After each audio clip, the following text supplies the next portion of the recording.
medida la razón por la cual les proporcioné esa lectura.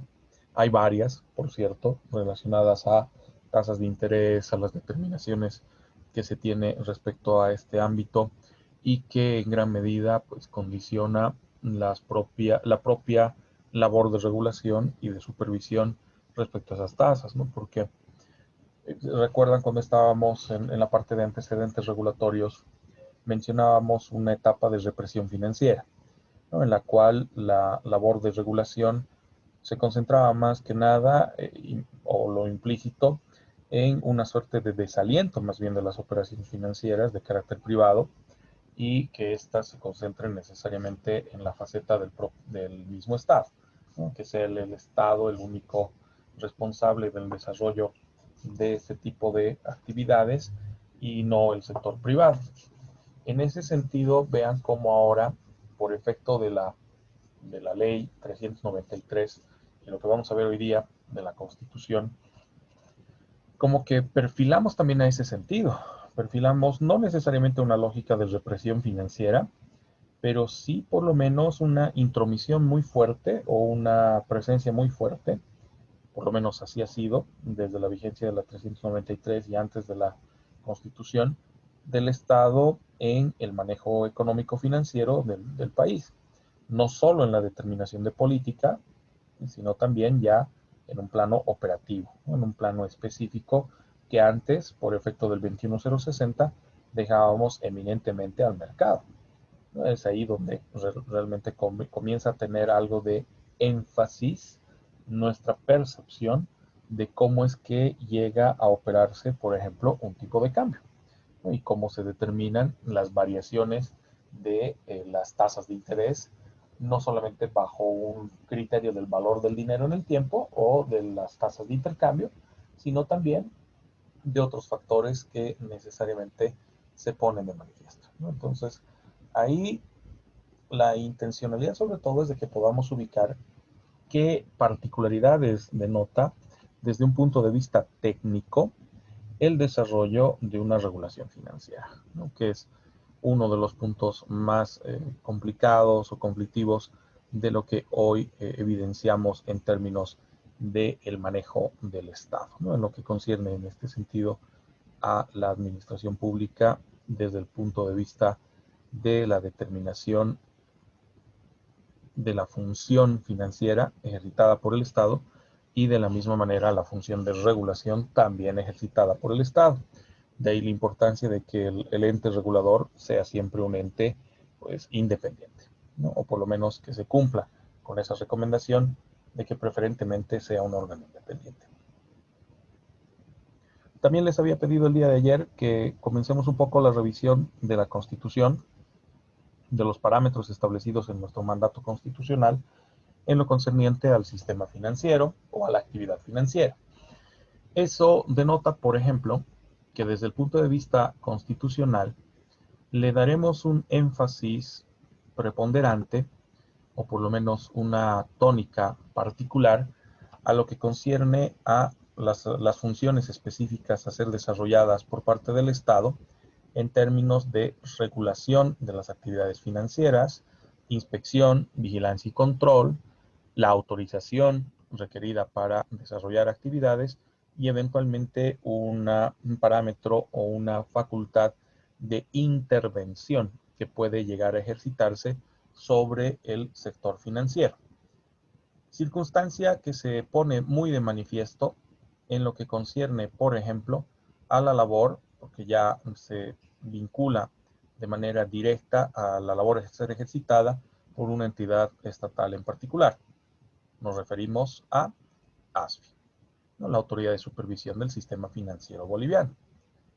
Pero implícitamente, cuando nos referimos a el ámbito de regulación de la actividad financiera, que antes dejábamos solo en manos de ASFI y eventualmente de los comités de normas financieras, las diferentes etapas que ha tenido además dicho comité y dicha organización, por lo menos en términos de definición de políticas y parámetros regulatorios, pasa ahora a una suerte de unión entre lo que hace ASFI y también las competencias que puede llegar a efectivizar el Ministerio de Economía y Finanzas Públicas.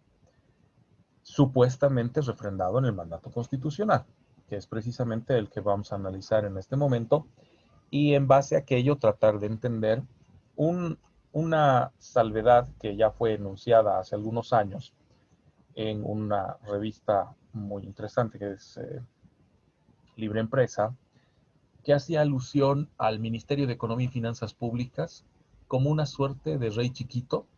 El título era bastante sugestivo de ese artículo en particular, se denominaba El retorno del rey, haciendo alusión a que el Ministerio de Economía y Finanzas Públicas, a la luz del mandato constitucional y de lo previsto en la Ley de Servicios Financieros, la Ley 393, se convertía en una especie de superministerio, ¿no? Donde prácticamente todas las decisiones, o por lo menos aquellas de connotación económico-financiera de relevancia, se concentraban, ¿no? Y se concentran todavía ahora, ¿no? Por la estructura que no ha cambiado a pesar de la salida del gobierno del MAS, pero que la normativa que fue implementada y de alguna manera implantada en la estructura gubernamental, en términos de regulación, en términos de política financiera, sigue todavía bastante enraizada y que derivará eventualmente en en algunas consideraciones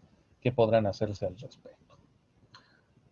Veamos precisamente cuál es ese mandato constitucional que nos refleja el mismo y qué consecuencias o efectos produce lo que determina en un parámetro genérico más de marco normativo que después deberá ser desarrollado o complementado por la recopilación normativa, aquella que veíamos el día de ayer, además de las disposiciones que puedan emitirse desde el órgano legislativo en términos de modificaciones de leyes o eventualmente la promulgación de nuevas disposiciones que pudieran plasmarse como reflejo y respuesta también a la crisis que va a azotar no solo a nuestro país, sino en general al mundo por efecto del coronavirus. Veamos un poco de este aspecto, ¿no? ¿Qué implica en la percepción de lo que es el mandato constitucional, el ejercicio de estas funciones de manera propicia? Cuando nos referimos a el ámbito financiero, como bien probablemente ustedes han podido también revisar en la Constitución, sabemos que el mandato del artículo 330 es específico al determinar que se convierte en una competencia exclusiva y privativa a ser establecida o determinada por el Estado, entendiendo que el Estado es el responsable directo de la regulación del sistema financiero y que dicha regulación tendría que basarse en criterios de igualdad de oportunidades, solidaridad, distribución y redistribución equitativa. Hay un discurso muy interesante al respecto, que es el pronunciado por Christine Lagarde respecto a este aspecto de la distribución, la solidaridad, así como también los principios que denotan a un esquema de regulación que nos ponen de manifiesto algunas de las falacias que eventualmente se llegan a enunciar como parte de las competencias de regulación de un sistema, en este caso del sistema financiero. ¿Realmente podemos hablar de un criterio de igualdad de oportunidades dentro de un sistema financiero? Sobre todo un sistema financiero que bajo el esquema propiciado o establecido a través del Decreto Supremo 21060, que nos lleva obviamente a una lógica de economía de mercado, será factible que nosotros hablemos o hagamos referencia en el mandato constitucional, obviamente, de este aspecto de igualdad de oportunidades cuando sabemos que el mercado se rige bajo una regla o una premisa fundamental: oferta versus demanda. Sabemos de que en este momento todavía tenemos una suerte de oferta de capitales, ¿no? Ya sea centralizados en el sistema tradicional, lo que es la banca, y eventualmente en los sistemas no tradicionales. La demanda pues va a crecer significativamente, ¿no? Que esa es una de las particularidades de los momentos de crisis como el que estamos viviendo, suerte de crisis económica que ante la eventualidad de que no se cuenta con los recursos suficientes, esto involucra la necesidad de demanda de servicios financieros. Entonces, lo que habrá que proteger en este caso es el volumen de oferta. Si la oferta decae, si la capacidad de las entidades financieras para hacer frente a los requerimientos de los prestatarios, sean estos individuales o empresariales colectivos, perdón, pues el sistema se cae. Entonces, en este caso, el mecanismo de protección en términos de regulación no se va a concentrar en el consumidor financiero, sino que más bien deberá concentrarse en el prestador de servicios financieros. Entendamos esta faceta, tratemos de entender este criterio de igualdad de oportunidades previsto en la Constitución Política del Estado, en el artículo 330, respecto a lo que en este momento está aconteciendo en el ámbito financiero y en el sistema en realidad financiero de nuestro país, haciendo alusión a una salvedad muy específica, cual es la propiciada por la ley 1319. Recuerdan que la ley 1319, emanada precisamente hace unos cuantos días de la Asamblea Legislativa Plurinacional, bajo una suerte de influjo propiciado por la cuarentena y que de alguna manera también se puso en agenda tal discusión y la posibilidad de promulgar esta ley en base a los decretos supremos que se fueron propiciando para retrasar y diferir el pago de créditos, ¿no? Sabemos que en este caso la ley promulgada, la ley 1319, dicho sea de paso, es una ley que fue promulgada rompiendo un poco la hermenéutica o rompiendo el procedimiento legal para la validez de esta, ya que fue promulgada por la senadora Copa en una suerte de usurpación de funciones, porque no es la presidenta nata del Senado, porque no tiene o no ostenta la condición de vicepresidenta, que es una de las singularidades en las que nos hemos visto enfrascados en los últimos días, o por lo menos en el último periodo de ejercicio de funciones del legislativo y un poco la pugna con el ejecutivo. Pero más allá de aquello, más allá de las consideraciones políticas, más allá de las consideraciones de orden procedimental, de legitimidad del ejercicio de funciones y otras, concentrémonos por un instante en la influencia que implica en este momento respecto a nuestro mercado, al sistema financiero como tal, la ley 1319. Una ley que en teoría viene a establecer precisamente este aspecto, el criterio de igualdad de oportunidades, entendiendo que en este momento las entidades comerciales y eventualmente los prestamistas individuales, los prestatarios, perdón, individuales, al verse afectados severamente por la cuarentena y las disposiciones derivadas de esta, no se encuentran, entre comillas, ante la posibilidad o capacidad de rendir o cumplir, perdón, con las obligaciones que hubieran pactado de forma previa con entidades de intermediación financiera, derivando en este caso a sistemas de diferimiento de pago, que por mandato de la ley tendrán que trasladarse hasta el 31 de diciembre de 2020. ¿Qué efecto va a generar aquello respecto a las entidades de intermediación? ¿No? Y hablemos de efectos propios y efectos impropios, o si quieren, efectos reales, así como también efectos que pueden ser probables, pero que existe la posibilidad de que no lleguen a producirse nunca, ¿no? O que el volumen de efecto o el alcance de lo que identificaríamos no llegue a ser tan extremo en ese sentido.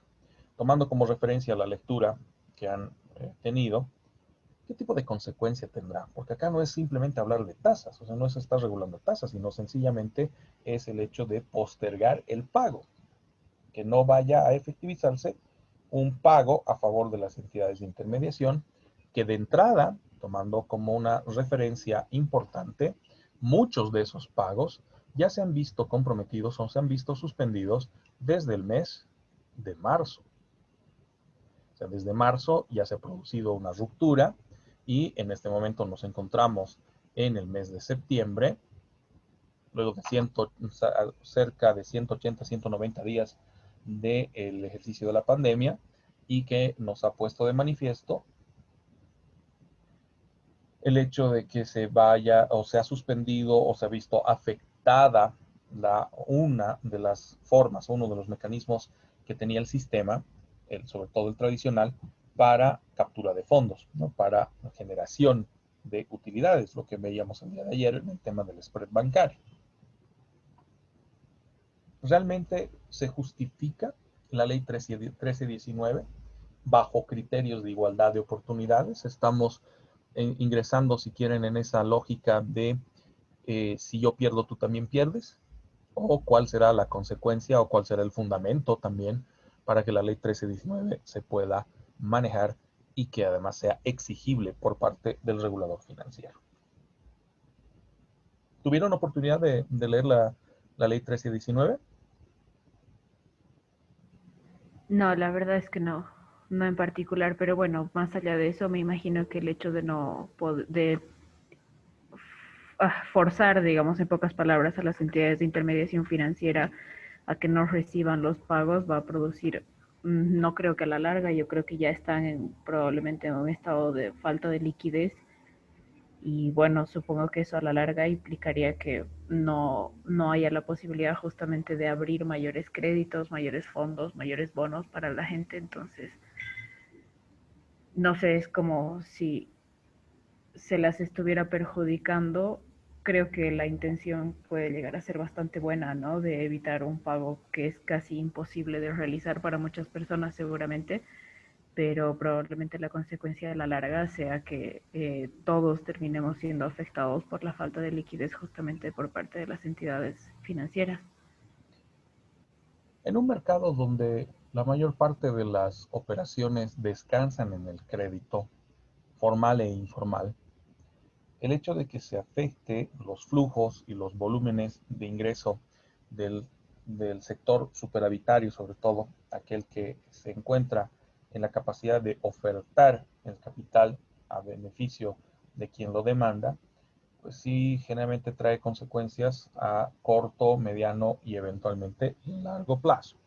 No nos olvidemos de que el Estado, por mandato constitucional, tiene la finalidad de regular estos aspectos y vean cómo traza un poco la circunstancia de una igualdad de oportunidades, o sea, partiendo de la siempre mentada diferencia entre un sector acaudalado y un sector no acaudalado, ¿no? O por lo menos esa diferencia que se suele apreciar, porque es evidente esta, ya que si no fuera así, no habría sistema como tal, o sea, no tendríamos una suerte de incidencia respecto a lo que denota en ese sentido la faceta de los créditos bancarios y las operaciones crediticias, porque si no existiera, por ejemplo, demanda de recursos, no existirían tampoco las entidades que los puedan propiciar o que los puedan generar. Entonces es una suerte de simbiosis que siempre ubicamos dentro del Estado o de la sociedad, el hecho de que podamos reconocer a agentes superavitarios respecto a agentes deficitarios, ¿no? Agentes que requieren captar recursos. Entonces ahí necesariamente entran en juego varias facetas que no podemos dejar de lado, ¿no? Es importante además un análisis eh, claro y fehaciente de lo que implica la ley 1319, precisamente por eso se las voy a poner en pantalla, para que podamos ver cómo se busca también justificar, en este caso, lo que denota la ley excepcional de diferimiento de pagos, que fue determinada inicialmente por la ley 1294, que luego da lugar a la ley 1319, emitida el 25 de agosto del 2020, ¿no? Y que en gran medida ha tenido que ser también ratificada por la propia presidente Áñez. En este caso, el artículo único de esta ley es de que se modifica el parágrafo primero del artículo primero de la ley 1294, que ya había establecido un diferimiento de pagos de carácter temporal de los servicios básicos, ¿no? Y que luego se extiende ya no solo a servicios básicos, sino también a las entidades de intermediación financiera. Es una ley extremadamente corta, un único artículo, ¿no? Y que además modifica también un solo artículo. El artículo en cuestión, el previsto en la ley 1294, en el que se modifica el parágrafo primero, hace alusión que las entidades de intermediación financiera que operan en el territorio nacional deberán realizar el diferimiento automático del pago de las amortizaciones de crédito a capital e intereses y cualquier otro tipo de gravámenes del sistema crediticio nacional. Esto desde la declaratoria de emergencia por la pandemia del COVID que se propició en el mes de marzo, entre marzo y abril en realidad, porque en el mes de marzo todavía no había una comprensión clara y precisa de lo que implicaba la pandemia, hasta que el Estado recién cobró la noción y la magnitud de lo que tenía enfrente. Y que este diferimiento se efectivice por un periodo temporal hasta el 31 de diciembre del 2020, ¿no? Y que se aplicará a todos los prestatarios sin distinción. Eso denota que es alcanzable, o el alcance, mejor dicho, de esta disposición legal, no solamente hace alusión a los créditos convencionales o los créditos comunes que conocemos, sino a toda otra forma de obligación que implique pago de capital más pago de intereses respecto a la relación entre el consumidor financiero, un tipo de consumidor financiero, el prestatario, o eventualmente el obligado dentro de las operaciones que lleva a cabo las entidades de intermediación y la propia entidad de intermediación. Justo el día de hoy, por efecto de esta ley, la 1319, e implícitamente la 1294, la mayor parte de las entidades financieras se han comunicado con sus clientes o usuarios con el objetivo de ratificar este aspecto del diferimiento de pago. Por ejemplo, el día de hoy he recibido a las 10 de la mañana mi notificación de parte del banco Visa con relación a mi tarjeta de crédito, que por suerte no tengo ningún crédito vigente en este momento a más de mi tarjeta de crédito, que me comunican tal circunstancia. Voy a levantar brevemente mi reserva de confidencialidad y voy a darles lectura de algunos de parte del tenor del texto, parte del tenor, perdón, de esta notificación, que de seguro todas las entidades están enviando a sus usuarios. Lo he podido corroborar también en el caso de algunos amigos que me llamaron para consultar qué hacer respecto a esta situación, ya no solo una consulta de amistad, sino una consulta de orden profesional. Y ahí vamos a conversar bastante respecto a ese punto, porque tiene mucho que ver con el enfoque que se maneja desde el parámetro constitucional. La carta va así. Estimado Oscar Rodrigo, nuestro sincero agradecimiento para ti, que a pesar de la situación de la emergencia sanitaria por la que todo el mundo está atravesando, tu compromiso, lealtad y firmeza a la hora de cumplir con los pagos de los créditos se ha mantenido estable. Sin embargo, en estos días se promulgó la Ley 1319, que establece el diferimiento de pago de los créditos hasta el 31 de diciembre del 2020. En ese sentido, deseamos consultarte si deseas continuar con tus pagos de manera regular o requieres realizar el diferimiento de pago de tu crédito hasta el mes de diciembre. Por favor, haz clic si deseas continuar con los pagos de tu crédito. Caso contrario, el diferimiento será automático, ¿no? Si necesitas información adicional referente a este tema, no dudes en comunicarte con nosotros al número de contacto, escríbenos por WhatsApp o comunícate con tu oficial de crédito. Vean cómo en este sentido, pues a pesar de que la ley 1319 parece ser bastante clara y oportuna en lo que se determina, de que todas, pero así, todas las operaciones en las cuales tengas a un usuario o consumidor financiero que esté obligado al pago de capital más intereses, debiera diferirse dicho pago de manera automática hasta diciembre de este año. Por lo tanto, procuremos entender el porqué de esta nota, el porqué de este correo electrónico que, como les digo, llegó el día de hoy a mi dispositivo, a mi celular. Lo más seguro es de que muchos otros usuarios y prestatarios, dependiendo del tipo de servicio y operación que denotan con sus entidades, esté en la misma lógica, ¿no? Y que hayan recibido una nota parecida o una nota idéntica. Como les digo, esta mañana he recibido cerca de 7 llamadas bajo ese mismo criterio, consultándome tanto de amigos como eventualmente 2 clientes, consultándome si es propicio o no es propicio diferir el pago. Veamos qué opinan primero al respecto, para que de ahí maticemos un poco con lo que denota el mandato constitucional de un ejercicio de regulación, porque tiene estrictamente que ver con un tema de regulación financiera, en términos de igualdad de oportunidades, solidaridad y ya luego, de manera indirecta, distribución y redistribución equitativa.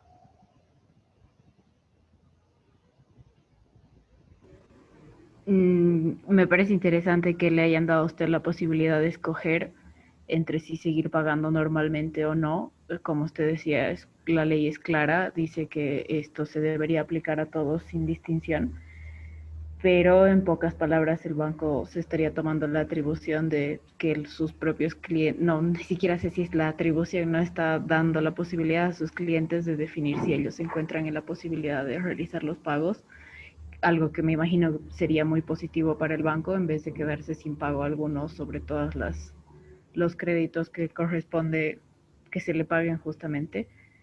Eh, algo más iba a decir, pero me olvidé. Pero eso no me parece interesante que hayan decidido ir por ese lado, me parece una respuesta oportuna, digamos, y justamente tal vez incluso podría llegar a adecuarse a un criterio de, entre comillas, solidaridad, porque al fin y al cabo, sin gente que pueda pagar, y seguramente hay gente que sí tiene la posibilidad de pagar, justamente se vería en una situación bastante compleja los bancos e incluso los mismos clientes de los bancos. Sí, doctor, yo también concuerdo con lo que decía mi compañera. Sin embargo, me parece que también tendría que añadir que lo veo una medida bastante razonable, dado que esto evitaría que el mismo banco se quede sin poder tener el efectivo necesario para cuando la gente necesite sacar dinero y demás, porque como es medio bastante ficticio, es decir, lo que el banco llega a tener en cuanto a lo que recibe, lo que presta, las deudas que tiene y demás, esto va a intentar como que equilibrar esto y evitar que vuelva a quebrarse, lo mismo que ha pasado, por ejemplo, en el 2008. Y yo creo que es una medida que no se está tomando tal vez solo acá en Bolivia, sino otros bancos deben estar tomando medidas similares para evitar un colapso de la propia economía en cuanto al sector bancario. Ya, vale. Sí, doctor, yo opino igual que mis compañeras, incluso, digamos, en el tema de solvencia bancaria, creo que eso lo hace para que las personas que sí puedan pagar sus créditos o sí, digamos, estén en la posibilidad de pagar en el tiempo y que ya está establecido, pagan y eso como que amortice a los gastos que tiene la entidad financiera, ¿no? Entonces creo que para mí está correcto porque sí hay personas que, no sé, quieren salir de ese crédito o terminar lo más antes su cuota y a desligarse, digamos, de esa responsabilidad. Entonces, tal vez, digamos, como que asumir que ya todos quieren que se alargue hasta diciembre, tal vez sería más bien malo. Pienso que sí es bueno tener la posibilidad de seguir pagando hasta su fecha de ida como ya estaba o darles la posibilidad, como nos dijo, de alargarlo, ¿no? Sí, incluso igual, o sea, igual, o sea, concuerdo con todas mis compañeras, pero incluso igual yo creo que cada banco como que debería tener su estrategia, ¿no? Para hacer esto y como para ver que realmente no todo se vaya como que, o sea, todo caiga y en vez de que se mantenga estable, ¿no? Entonces yo creo que es una buena manera, digamos, de que todos los bancos igual puedan tener ese equilibrio, ya que en estos momentos efectivamente hay personas que sí, como dice mi compañera Maciel, que sí efectivamente van a querer pagar la deuda por más de, o sea, para salir lo más antes posible, ¿no? Pero ahí yo creo que sería más que todo una estrategia del banco y que pueda ver cómo se podría regularizar todo esto en algún momento, ¿no? Doctor, yo pienso que tal vez en un futuro puede generar esto un conflicto o tal vez actual, dependiendo, porque tal vez, no sé, los usuarios los ponen en una situación en la que tengan que decidir en ese momento qué hacer y no sé, o sea, como si luego no puedo pagar en lo que queda del año, ¿qué hago? Y si ahorita no tengo para pagar o cosas así, no sé, esa es mi opinión. Vale. A mí me surge una duda, la verdad, a partir, creo, de la intervención de Maciel, que va sobre, o sea, entiendo que seguramente hay personas que prefieren deshacerse de su deuda lo antes posible, como han estado diciendo también las demás, pero no he visto en ninguna parte de la ley que se dijera nada acerca del interés. Se supone que el interés, por ejemplo, del crédito va a seguir corriendo hasta diciembre y por lo tanto en diciembre, cuando vuelva a empezar el pago, este interés va a estar elevado, o el diferimiento justamente hace referencia a que el interés también se corta a partir de este momento y no incrementa y va a recién volver a correr a partir de diciembre. Ahí radica una de las particularidades sobre las cuales precisamente quería concentrar un poco el análisis de esta ley, la ley 1319, bajo el mandato constitucional. Porque, como ven, la 1319 en realidad lo único que hace es aumentar el tiempo de diferimiento que ya estaba previsto en la ley 1294, ¿no? Que en la 1294 se establecía un plazo para diferimiento hasta julio, que de todas formas, por determinación del regulador y por una suerte de medida gubernamental que se expresaba a través de decreto, se extendía hasta inicios de septiembre, o sea, fines de agosto, primeros días de septiembre. Es por eso que esta ley termina emanándose, termina promulgándose con el objetivo de que dicho diferimiento pueda extenderse hasta el mes de diciembre. ¿Qué pasó los primeros días de septiembre? Lo que mencionaba Tamara hace un instante. Eventualmente, sí, no se procedió con los cobros, salvo algunas situaciones irregulares e indebidas por una apreciación sesgada de la propia normativa de parte de algunas entidades de intermediación, pero en la mayoría no se propició a los cobros de las obligaciones, sino hasta los primeros días de septiembre.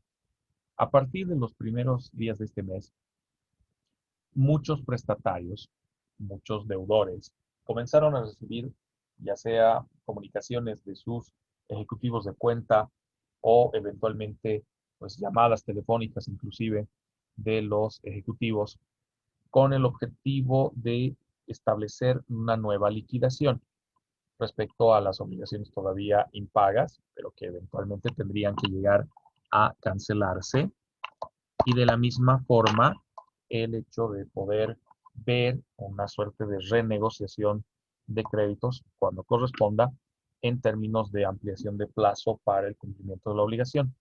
Fuera de aquello también el debate o la discusión respecto a si el diferimiento iba a involucrar una pausa de los cobros y que luego de vencido el diferimiento se iban a regularizar incrementando sus cuotas por el lapso de unos 5, 6, 7 meses, el tiempo que dure el diferimiento, o bien si todo el saldo acumulado de lo que tenía que cancelarse se hubiere directamente diferido hasta el final del crédito, ¿no? Que esa es un poco la lógica en la que funciona o que se operativiza la ley 1294. ¿Cuál fue la sorpresa de muchos prestatarios justo este mes, ¿no? Cuando se iniciaba esa discusión o se iniciaba ese debate concerniente en este caso a la determinación de, ok, ¿cómo empiezo a pagar? ¿No? Empiezo a pagar a partir de este mes, a partir de septiembre, puedo empezar a pagar o puedo aumentar directamente mis cuotas por el lapso de 1, 2, 3, 5 meses, o voy a hacerlo en el interín del final de mi crédito, o qué pasa si yo estoy cercano al vencimiento de mi crédito, si solamente tengo 4 cuotas pendientes, mi diferimiento va a ser solo de 4 meses, no va a ser hasta fin de año, esa discusión que se tenía en marzo, por ejemplo, o en abril. Surgen varias circunstancias bajo la premisa de que no todos los créditos son idénticos, no todas las condiciones de los prestatarios son idénticas y eso ha generado una suerte de disputa, ¿no? Una disputa muy fuerte todavía, que de una u otra manera, pues el Estado está, re, si quieren, retrasando bajo esa premisa. Si efectivamente con la decisión adoptada por el Estado, entraríamos en ese criterio de que el diferimiento también implicaría un diferimiento o una suerte de circunstancia de pausa o de no aplicación de las tasas de interés, ¿no? Que es precisamente la lectura que les he proporcionado también en el hecho de cómo se determinan estas tasas. El hecho de si se van a dejar por una decisión de mercado o se va a poder plasmar bajo una decisión gubernamental. Este tipo de discusiones que de pronto no se hubieran tenido en otra faceta, si quieren, de un mandato constitucional, porque en gran medida aquí entra en juego lo que Tamara hacía alusión, el tema de solidaridad, el tema de equilibrio o igualdad de condiciones, el hecho de que también eso facilite o permita que las entidades de intermediación financiera eventualmente hasta tomen la decisión de mandar estas notas como la que les he leído para que de esa manera se sepa quiénes sí estuvieran en condiciones o quiénes estarían bajo la posibilidad de pagar y cumplir sus obligaciones, porque esto también favorecería a la solvencia y a la propia liquidez de la institución o de las instituciones financieras. En este caso, a ver, partamos de una premisa.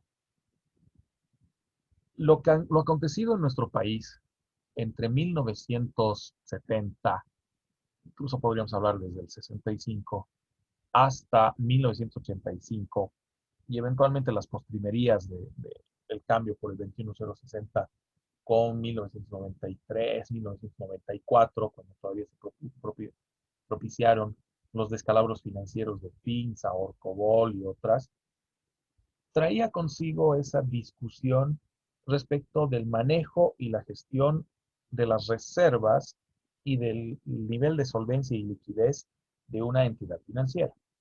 Sobre todo por las microfinancieras, ¿no? Las que he mencionado lo último, ¿no? Pinza, Orcobol, Multiactiva, que de una u otra manera pues, nos mostraron un manejo extremadamente especulativo, ¿no? De una regla de oferta y de demanda irreal, ¿no? Para quienes no están familiarizadas con el tema de estas microfinancieras, entre 1989 y 1994, estas microfinancieras te ofertaban tasas de interés, tasas de retorno de tu ahorro, de tus cajas de ahorro sobre todo, cercanas en algunos casos son 27, 28%, lo que hoy nos parece, pues obviamente irreal, es algo imposible, no ocurre, sobre todo en un criterio de un manejo formal de la economía. Cosa muy distinta si estás hablando de una economía irreal o de una economía informal o de pronto ilegal, ¿no? Donde eventualmente sí podemos ubicar ese tipo de rendimientos, o cuando hablamos de mercados de capitales o mercados de divisas, ¿no? En este caso, como la circunstancia en mercados forex, que son altamente riesgosos, altamente volátiles, así, porque eventualmente puedes tener un rendimiento extremadamente alto, como también puedes tener un rendimiento cero, ¿no? Y perder eventualmente hasta tu capital. Hoy esa circunstancia de casos como Pinza o Orcobol es, no diré imposible, pero poco probable que llegue a ocurrir, porque además nos sujetamos a una serie de normas de prudencia, así como también a normas de gestión de riesgo. Razón por la cual, si bien es cierto, las entidades financieras van a sufrir una merma, van a verse afectadas por el diferimiento de pago. Pero el diferimiento es simplemente, ok, lo que tenías que pagar ahora, no lo vas a pagar ahora, lo vas a pagar de aquí a unos meses. Ese de aquí a unos meses ya de entrada implica un aspecto que en finanzas se conoce como el valor del dinero en el tiempo. No es lo mismo un dólar hoy que un dólar de aquí a 4 meses. ¿Por qué? No solo por tipos de cambio, ¿no? Porque en el caso de nuestro país sabemos que el tipo de cambio está, si quieren, no puedo decir estabilizado, porque eso es irreal, pero sí el tipo de cambio está congelado, en el sentido de que no hay una variación o no hay una modificación pendular como se evidencia en otros países, ¿no? Por ejemplo, México amanece con un tipo de cambio en la mañana y a la noche está cerrando con otro tipo de cambio, ¿no? Por su propia forma de determinación de este tipo de cambio. Lo Doctor, mismo, perdón que lo... ¿Sería dime, una palabra correcta o, bueno, algo similar decir que el dólar aquí en nuestro país está como subvencionado por el Estado? claro, claro que sí, sí lo está, porque nuestra apreciación del boliviano es irreal. O sea, el valor del boliviano no es realmente el que se nos determina tomando como referencia el patrón de cambio, ¿no? La determinación del tipo de cambio aplicable, ¿no? Es por ello que hay una suerte de intromisión estatal en ese sentido, que en su momento fue una de las circunstancias más elogiadas dentro de los cambios propiciados por el 21060, el tipo de cambio y la forma de determinación del tipo de cambio en nuestro país por la actuación directa del Banco Central.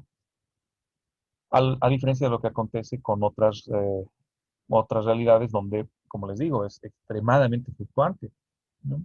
Que incluso deriva en condiciones hasta paralelas e informales, como es el caso de la Argentina con el famoso dólar azul, ¿no? Fuera de lo que es la cotización oficial, una cotización paralela de mercado negro del dólar, que por ser, en este caso, un eufemismo, se manejaba el término del mercado azul, ¿no? Del dólar azul. Lo mismo ha acontecido en México, lo mismo acontece en el Brasil, en suma, en casi todos los países donde tienes una variación, una volatilidad del tipo de cambio. Acá en nuestro país todavía no hemos entrado en mercados paralelos de cotizaciones de monedas, concretamente del dólar, pero eventualmente podría llegar a tal circunstancia, ¿no? Donde el dólar represente una cantidad mayor de bolivianos o de pronto hasta una cantidad menor, ¿no? Porque también se habla de variaciones en el tipo de cambio como mecanismos de fomento derivados de la crisis, ¿no? Ya luego vamos a hablar de ese punto cuando estemos abordando el criterio del Banco Central. Pero retomando un poquito lo que mencionaba, si bien es efectivo el hecho de que eh, la ley 1294 y esta modificación por la 1319 se fundamenta en el hecho de que muchas personas no están con la capacidad suficiente para afrontar sus obligaciones y que exigir su cumplimiento en este momento puede derivar en circunstancias nefastas o por lo menos complicarles bastante su liquidez y eventualmente hasta su propio nivel de solvencia. De ahí es que la discusión sobre el diferimiento de pagos no fue tan fuerte, sino que fue bien recibida por parte del sector prestatario. Otra cosa es ya el sector financiero formal, que Asoban ya hace algunos días, cuando se mencionaba la posibilidad de un diferimiento de pagos hasta diciembre, nos manifestaba que esto tendría severas consecuencias en la economía de los bancos, ¿no? En el nivel de solvencia y liquidez de los bancos. Siendo sinceros, no creo que afecte tanto como mencionaba Asoban. Sí va a haber afectación, pero es una afectación, entre comillas, que entra todavía dentro de los estándares y esquemas de gestión de riesgo. En el momento que sobrepase los colchones de riesgo de las entidades financieras, la cosa sí se va a poner bastante complicada. ¿En qué ámbitos o en qué casos podrá ocurrir aquello? Las microfinancieras y las cooperativas. Cuando hablamos de los bancos o las entidades financieras de mayor volumen, estas, pues en todo caso, sí van a sufrir una merma. No va a generarse ese spread bancario que denota eventualmente un rendimiento más que aceptable, porque si no el negocio no se desarrollaría o no se insistiría en el desarrollo del negocio, pero si se mantiene este tipo de medidas y si eventualmente el diferimiento de pago se extiende más allá de esta gestión, más allá de diciembre del 2020, puede sí llegar a significar una serie de condiciones, en este caso complicadas, por lo menos para las entidades financieras. Respondiendo además a la pregunta o la cuestionante que hacía Tamara, porque para ello tenemos que remitirnos a la ley 1294, concretamente al artículo primero y dentro de este artículo primero, el inciso segundo, la medida dispuesta del diferimiento de pagos que se hacía por 6 meses, lo que nos llevaba a un horizonte entre marzo, eventualmente desde el inicio de la pandemia como tal, hasta precisamente este mes, el mes de septiembre. Agosto era el punto de quiebre para el diferimiento, que ahora se ha ampliado hasta fin de año, hasta diciembre. La medida en todo caso no implica un incremento de tasas de interés, ni mucho menos ejecución de sanciones o penalizaciones por mora.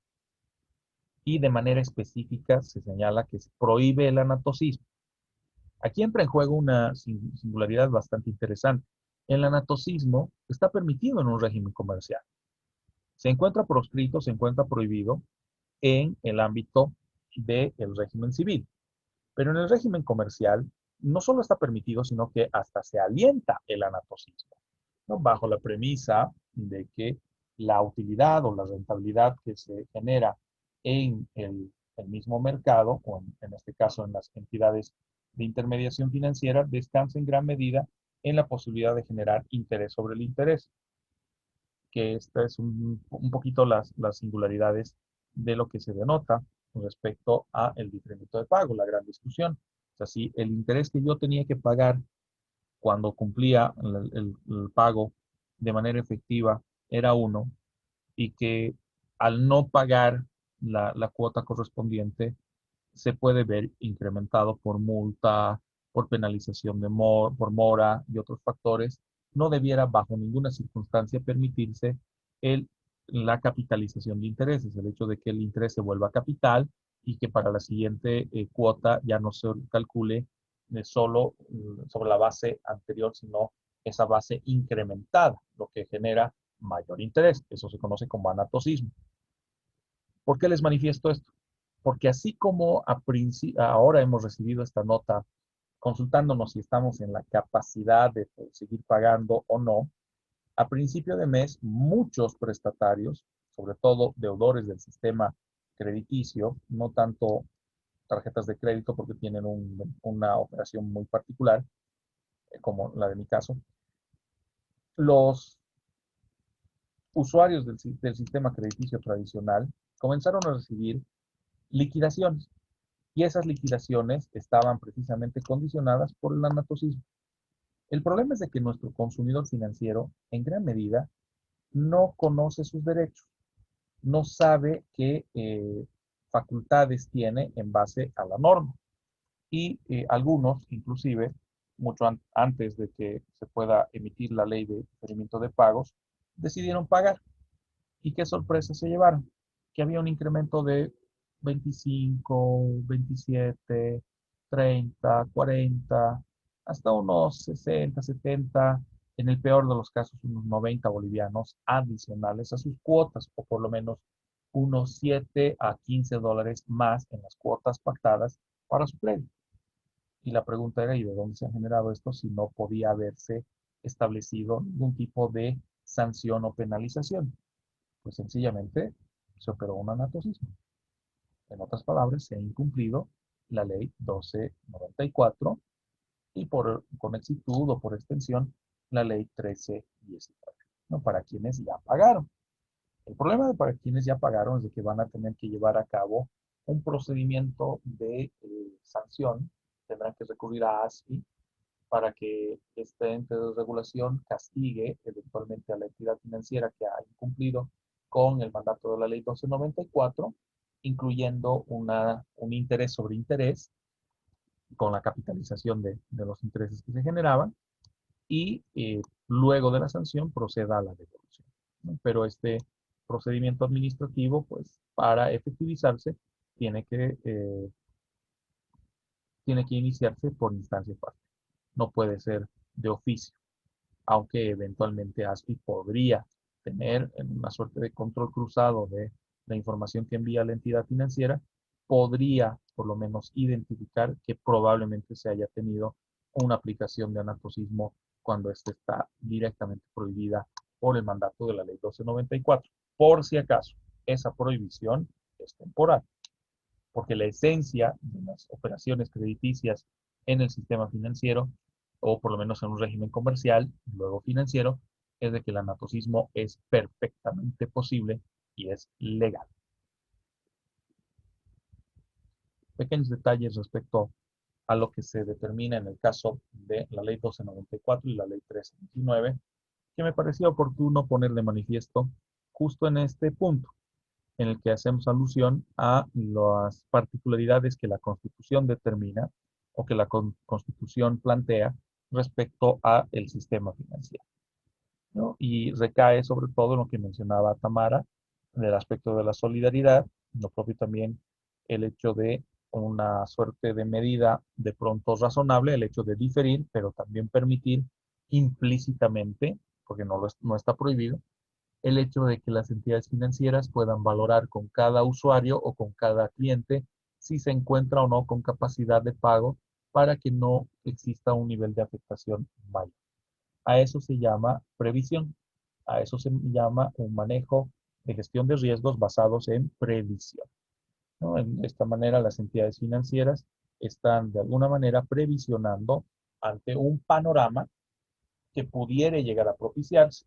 Y esto denota que aplicamos de manera práctica o de manera pragmática lo que ya se encuentra previsto desde hace años en el Acuerdo de Basilea, ¿no? Basilea II y Basilea III, ¿no? Para el soporte de los colchones financieros y los colchones de reserva ante riesgos que puedan propiciarse por cambios en la normativa o en las circunstancias del mercado. En este caso, los cambios se han propiciado en el mercado. El Estado, además, vemos que por mandato constitucional debiera dar mayor énfasis o priorizar la demanda de servicios financieros. ¿Pero en quiénes? La demanda de servicios financieros vinculados, en este caso, a micro y pequeña empresa. En el caso de la micro y pequeña empresa, sabemos que esta está ligada a la posibilidad de participación, si quieren, de emprendimientos que en algunos casos pueden ser formales, pero en la mayoría serán informales. Ni qué decir cuando hablamos de artesanos, cuando hablamos del comerciantado o prestadores de servicios, ¿no? En los dos extremos, en micro y pequeña empresa y servicios, existe mayor posibilidad o una probabilidad mayor, mejor dicho, de que se trate de emprendimientos formales, ¿no? Con los debidos registros ante Funda Empresa, con la constitución de sus sociedades o por lo menos el reconocimiento de empresa unipersonal, etc.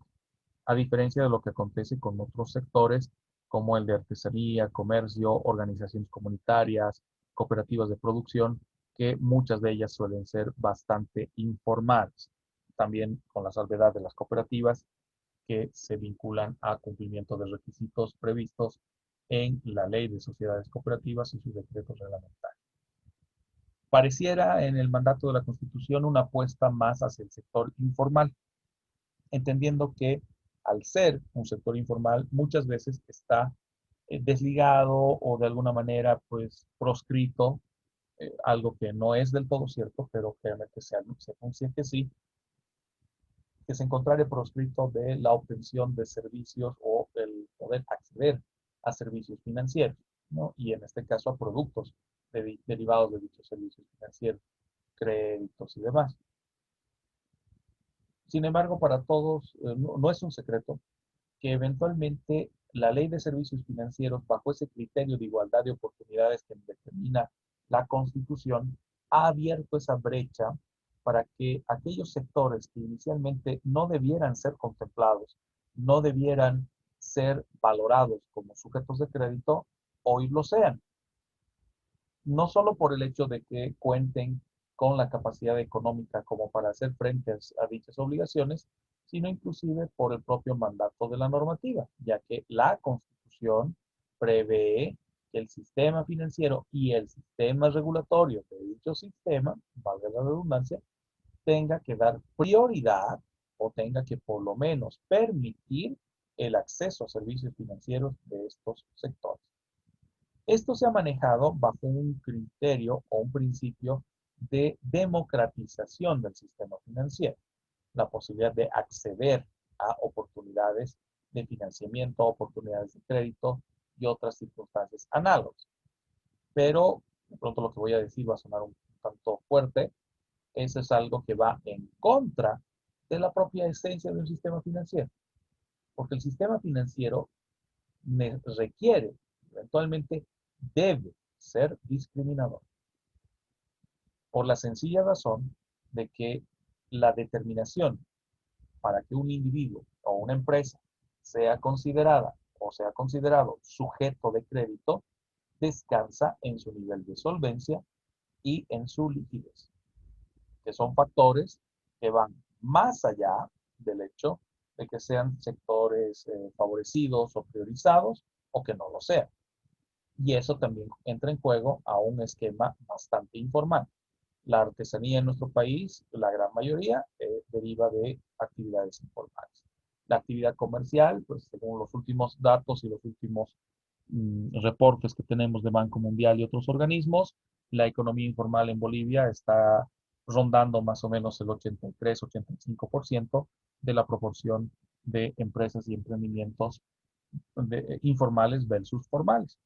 Y ni qué decir en el ámbito de las organizaciones comunitarias, OECAS, asociaciones sociales del lugar, y APURS, asociaciones de pequeños productores, etcétera, que suelen ser extremadamente informales. Entonces, ahí denota una suerte de sesgo por parte del mandato constitucional del 2009 hacia un sector informal, al favorecimiento de un sector informal que es precisamente el que en gran medida está movilizando capitales dentro de nuestro país. Para seguir esa línea, el Estado también se trazaba en la Constitución la posibilidad de fomentar la creación de entidades financieras no bancarias con fines de inversión socialmente productiva. Esto tendría que haberse operativizado a través de dos tipos de organismos o dos tipos de entidades de intermediación financiera, dos facetas que se reconocen en la Ley de Servicios Financieros y que se operativizan también en el mandato de la recopilación normativa. Nos referimos a las IFDs, las instituciones financieras de desarrollo, y la denominada banca comunal. Si bien las IFDs ya tienen un antecedente o una suerte de trayectoria anterior que les ha permitido mantenerse, como es el caso de Crecer, IDEPRO, ProMujer y otras que de alguna manera, SIDRE también, que tienen cierto desarrollo, presencia y una suerte de proyección más adecuada. En el ámbito de la banca comunal, pues como les adelantaba un poco el día de ayer, no, no se ha evidenciado todavía ningún ejemplo, ningún referente de constitución de una banca comunal, ¿no? Por lo menos formal, ¿no? Que sí hay intentos que de una u otra forma se ven ciertas actividades o actuaciones que podrían derivar en la conformación de una banca comunal, sí, podría señalarse aquello, pero son todavía incipientes y en gran medida originadas en la posición del consumidor financiero y no necesariamente de las entidades de intermediación o de las entidades gubernamentales que podrían permitir la presencia de este tipo de formas de intermediación vía banca comunal. De la misma forma, pues el Banco Central también, bajo el mandato constitucional, refrenda aquella posición que ya fue asumida en la década del 95 con las políticas plasmadas por Jacques Trigo en la Superintendencia de Bancos, lo que les había comentado el día de ayer, que permiten que el Banco Central de Bolivia ya no sea la caja chica de las situaciones financieras fraudulentas o de las situaciones financieras excesivamente riesgosas, como acontecía lamentablemente con los casos propiciados hasta mediados de la década del 90, precisamente 1995 con el tema del Videsa, el 94, perdón, con el tema del Videsa, y que el 95 significó un cambio trascendental en la regulación y en la propia actuación del Banco Central en lo concerniente a las quiebras financieras, ¿no? De las entidades financieras. Porque antes, quien asumía los adeudos, quien asumía la responsabilidad de devolución de los aportes y de los depósitos, era el Banco Central. O sea, cuando quebró el Videsa, los ahorristas de esta institución veían en el Banco Central su tabla de salvamento porque es el Estado el que iba a asumir la devolución de esos capitales. Obviamente el Estado tampoco va a asumir al 100%, desligando de total responsabilidad a la entidad financiera, ¿no? Sino que asume los pagos, pero de la misma forma gestiona en la liquidación de la entidad la devolución de los mismos, ¿no? Y esto es un proceso que toma años, ¿no? Que sigue todavía efectivizándose en algunas circunstancias. Razón por la cual todas las entidades financieras van a estar ligadas inclusive a la posibilidad de aportar y fortalecer a un fondo de reestructuración financiera que eventualmente será el empleado para los casos de insolvencia bancaria. Esto se logra a través de los capitales de reserva y también del encaje legal. Entonces, de esa manera, el Estado ya se desliga de cubrir obligaciones que no han sido generadas por el propio Estado, que han sido generadas por una gestión de riesgo inapropiada de parte de las entidades financieras y que deberá ser siempre su responsabilidad, por lo menos desde el mandato constitucional, ¿no? Entre lo positivo que podemos reflejar en el mandato de nuestra Constitución.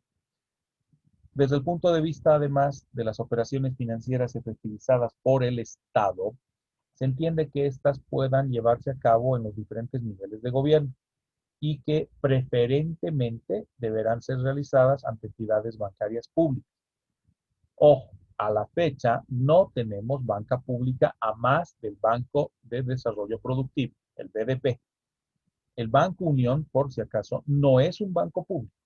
El Banco Unión es un banco privado con capitales que responden al Tesoro General de la Nación, que en este caso se propició aquello por la compra de acciones a el paquete que manejaba o que manejaban, perdón, los accionistas del Banco Unión y que fue adquirido casi en un 98% de la composición de su capital social por fondos del Tesoro General de la Nación administrados por el Ministerio de Economía y Finanzas Públicas.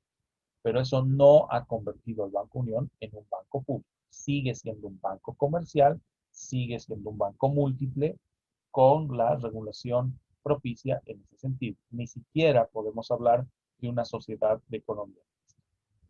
¿No? Que en este caso las entidades bancarias públicas se anunciaba en el 2009 de que éstas podrían ser gestadas previa determinación y promulgación de una ley que dé lugar a su surgimiento o su existencia. Se gestó un debate bien interesante a posteriori de la Constitución en el 2009, cuando desde el seno de UNASUR se discutía la posibilidad de un Banco del Sur, que supuestamente iba a operativizarse en cuanto a su infraestructura y funcionamiento inicial en nuestra ciudad, aquí en Cochabamba, o bueno, en nuestro departamento, manifestándose que la sede del Banco del Sur sería esa misma edificación que se había construido para el Parlamento del UNASUR en la localidad de San Benito, ¿no? Que a la fecha se encuentra pues, abandonada, ¿no? No prosperó porque llegado el momento de materializar los aportes para el Banco del Sur por parte de Venezuela, Nicaragua, Ecuador y Cuba, pues no se llegó a materializar de la misma forma en lo que se determinaba por parte del gobierno boliviano de no efectuar los depósitos y no darle sustento a este Banco del Sur, ¿no? Que en teoría vendría a hacer un símil o a tratar de emular la zona de influencia euro en Europa a través de la imposición de una moneda común, sucre, y la posibilidad también de que el Banco del Sur pueda ser un organismo que financie proyectos o que se vincule al sostenimiento de estos bajo una suerte de previsión de parte de los gobiernos del famoso socialismo del siglo XXI, ¿no? Que al último no prosperó para nada y significó una suerte de retractación de los países que inicialmente apostaban a la conformación de un Banco del Sur.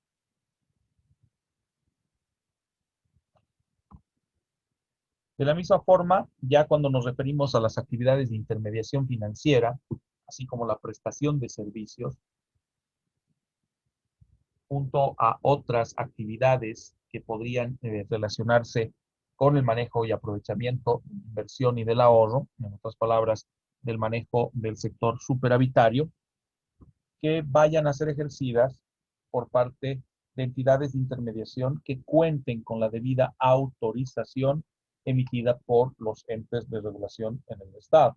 En este caso, ya haciendo alusión directa a la función que ejercita o ejercitaría, porque todavía no existía en aquel entonces, a menos que hablemos de la super de bancos, en este caso, la Autoridad de Supervisión del Sistema Financiero Boliviano.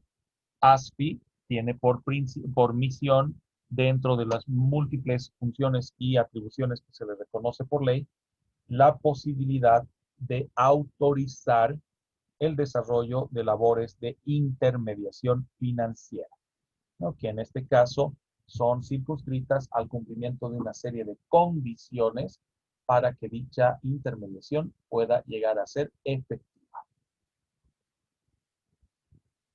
Como ven entonces, las funciones públicas, como manifestaba, están ligadas a la posibilidad de una regulación de actividad financiera mediante una faceta privativa y exclusiva del propio Estado, concordante o congruente con lo previsto en los artículos 297, 298 y 299 de la Constitución, y también la posibilidad de revestir en una autoridad específica las labores o funciones de inspección, de vigilancia y de control de las operaciones financieras, ¿no? Simple competencia o atribución que recae de manera directa y formal en la labor ejercitada por ASFI, ¿no? Por la Autoridad de Supervisión del Sistema Financiero.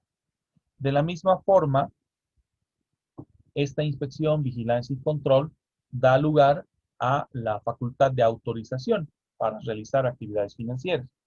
Las entidades de intermediación financiera formales tienen que haber agotado la instancia de solicitud de constitución y de autorización mediante la obtención de una licencia de funcionamiento que avala que fueron autorizados para desarrollar dicha labor. Si no se hubiera hecho aquello, o si no han cumplido con estos requisitos, hablamos de una intermediación financiera irregular, o en algunos casos inclusive una intermediación financiera ilegal, que da lugar a que el regulador financiero pueda intervenir en dichas actividades financieras, tanto las formales, legales, las que sí cuentan con la debida autorización, y con mayor razón ante las entidades que no cuentan con la autorización pertinente, ¿no? Las que deben fiscalizarse para verificar que no se estuviera llevando a cabo actos o actividades financieras excesivamente riesgosas o, lo que fuere peor, fraudulentas, ¿no? Como lo que ocurrió hace algunos años en lo que concierne a las estafas piramidales en nuestro país. Es por eso que el mandato de la Constitución, el artículo 332, manifiesta también que las entidades, para alcanzar este criterio señalado en la Constitución, deben estar reguladas y supervisadas por una institución de regulación. Acá la Constitución hace alusión directa a la super de bancos, a la SBEF, a la que además le otorga una categoría de derecho público que ya la tenía, una jurisdicción en todo el territorio boliviano que también ya la ejercitaba, y que luego derivará en la transformación de la ex superintendencia en la hoy Autoridad de Supervisión del Sistema Financiero Boliviano. En gran medida, ese cambio o transformación propiciada se debe a lo enunciado en los artículos que revisamos, el artículo 332 y el siguiente, el 333. La entidad de regulación de bancos y entidades financieras, en lo que concierne su conducción a través de la MAE, la máxima autoridad ejecutiva, deberá ser nombrada o designada por el presidente o la presidenta del Estado de una terna propuesta por la Asamblea Legislativa Plurinacional, conforme el procedimiento establecido en la ley.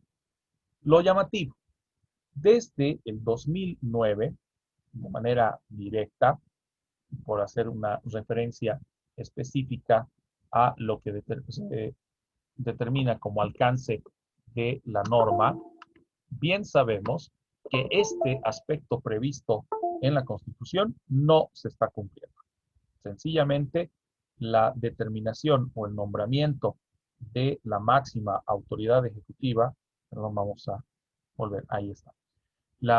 El nombramiento de la máxima autoridad ejecutiva no se está efectivizando conforme el procedimiento descrito en la Constitución, ya que desde el 2009 hasta la fecha, todos los directores ejecutivos que hemos tenido en ASFI han sido fruto de una propuesta directa del Ministerio de Economía y Finanzas Públicas. Razón por la cual, desde el 2009, año en el cual se materializa ASFI, por efecto del Decreto Supremo 29894, la misma Constitución, el artículo 332 y siguientes, y la determinación que corrobora tal circunstancia con el Decreto Supremo 0071, han gravitado en la determinación y designación de directores y directoras ejecutivas de carácter interinos o interinos, que en este caso denotan una vulneración flagrante no solo de la Ley de Servicios Financieros, que es posterior a la Constitución, sino de la misma Constitución, del mismo mandato constitucional, incluso en el gobierno de Yeltsin. Entonces, ¿qué denota? Una suerte de presión ejercitada por el Ministerio de Economía y Finanzas Públicas en su momento y que a la fecha, por lo visto, sigue ejercitándose, lo que pone de validez o lo que ayuda a validar lo indicado por este artículo de la revista Libre Empresa, que ya en el 2009-2010 manifestaba precisamente que ante las atribuciones, facultades que les reconocemos a el Ministerio de Economía y Finanzas Públicas, tenemos básicamente el reconocimiento o la circunstancia de alegar que se trata de un superministerio, de ahí el que se terminó acuñando la frase de el retorno del rey, haciendo alusión a que todas las decisiones, por lo menos las de carácter relevante en lo que concierne al sector financiero boliviano, estarían en manos del Ministerio de Economía y Finanzas. Circunstancia que hasta la fecha sigue de alguna manera efectivizándose, por lo menos en lo que concierne a la designación o nombramiento de la máxima autoridad ejecutiva en la Autoridad de Supervisión del Sistema Financiero Boliviano.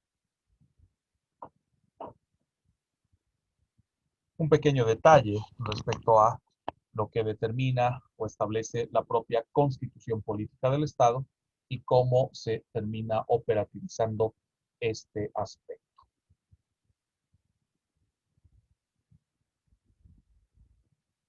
¿Y por qué nadie ha dicho nada al respecto, doctor? O sea, digamos que entendemos que el anterior gobierno, como que al tener una mayoría oficialista, digamos, en la Asamblea Legislativa, tal vez no había mucha posibilidad de que esta misma Asamblea se pronuncie respecto de lo que son, al fin y al cabo, sus facultades, pero, y bueno, bien que mal con este gobierno que considera que la Asamblea es ilegal en todos los sentidos posibles, supongo que prefiere que su propio ministerio se encargue de estas cosas, pero ¿cómo es posible que esto se haya mantenido así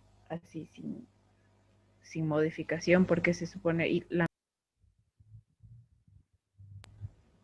misma ASFI o las mismas entidades financieras no han salido a pronunciarse al respecto, o porque que al fin y al cabo porque no se ha dado una situación de rechazo ante esta falta a la misma Constitución, a las mismas leyes.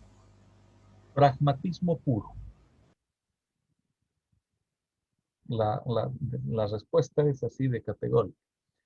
Por un lado, el pragmatismo ejercitado por el gobierno de Yanine Áñez y de su ministerio, porque no podemos hablar solo del ministro o ministra, sino del Ministerio de Economía y Finanzas Públicas, que parte de la premisa de que resulta más útil que la determinación de quién asuma el rol de regulador recaiga simplemente en una función ejecutiva o en una determinación ejecutiva y no en esta suerte de frenos y contrapesos que se plasmaba en la Constitución del 2009, que tampoco se efectivizó en años anteriores.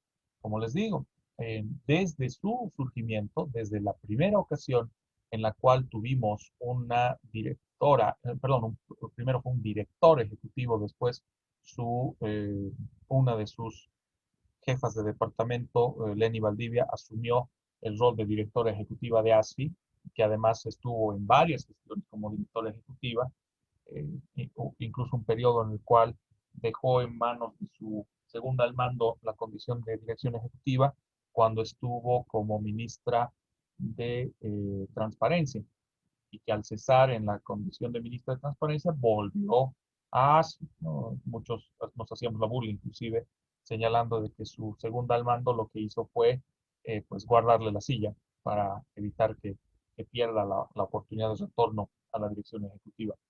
Y hasta la fecha, ¿no? Nuestros directores ejecutivos son nombrados de manera interina, vulnerando el mandato constitucional.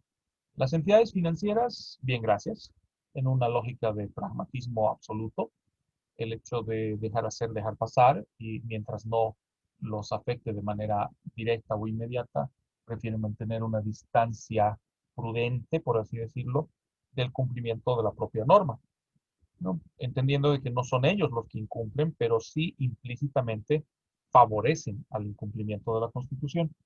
Y en el caso de los gobiernos, tanto el anterior como el actual, pragmatismo, ¿no? El hecho de que las decisiones se concentren en el Ejecutivo y no involucren ni siquiera a su propio legislativo, como es el caso de los gobiernos del MAS, que durante todos los periodos de gobierno a partir del 2009 siempre han operativizado el nombramiento de funcionarios interinos, no solo en ASFI, sino en la gran mayoría de las autoridades de fiscalización y control social e inclusive de las empresas públicas.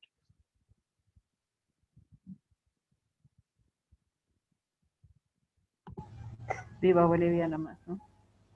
Eh, Lamentablemente, una de las facetas que a veces desalienta bastante, ¿no? El hecho de que no se cumple la norma y eventualmente en periodos en los que debiera predominar o por lo menos primar una suerte de reconformación o reconstrucción de la institucionalidad que hemos perdido, una institucionalidad que se rompe en el 2003 y que hasta la fecha todavía no podemos reconstruir.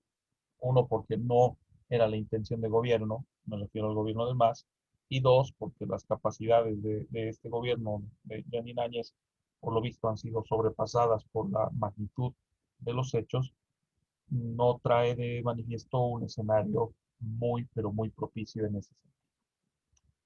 Ahora, en lo que concierne a las operaciones financieras, estas se reconocen en Bolivia, tanto las efectivizadas desde el sector informal o desde el sector formal, con las personas naturales y personas jurídicas, nacionales y extranjeras, que se convierten en consumidores financieros o usuarios financieros, que gozan de una serie de derechos reconocidos por el mandato constitucional y las normas conexas, en este caso la Ley de Servicios Financieros, que dentro de ellos, además, dentro del detalle de derechos, reconocemos uno en particular, el derecho a la confidencialidad, antes conocida como la reserva o el secreto bancario.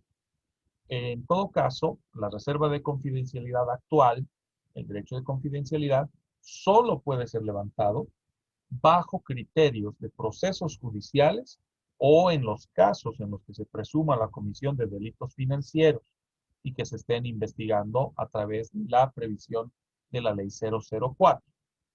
Es llamativo aquello, y volviendo a doña Lenny Valdivia, que en el momento en el que se fungía como ministra de Transparencia, llamó a una conferencia de prensa en la que, sin ningún tipo de tapujo, levantó la reserva de confidencialidad respecto a las cuentas bancarias que correspondían o que eran de titularidad de Gabriela Zapata durante el proceso que se llevaba en contra de esta señora, o señorita, como quieran, que fue precisamente endilgada o acusada de favorecimiento, así como también beneficios en razón del cargo no propio, sino por intermedio de terceros, y obviamente toda la parafernalia que todos conocemos.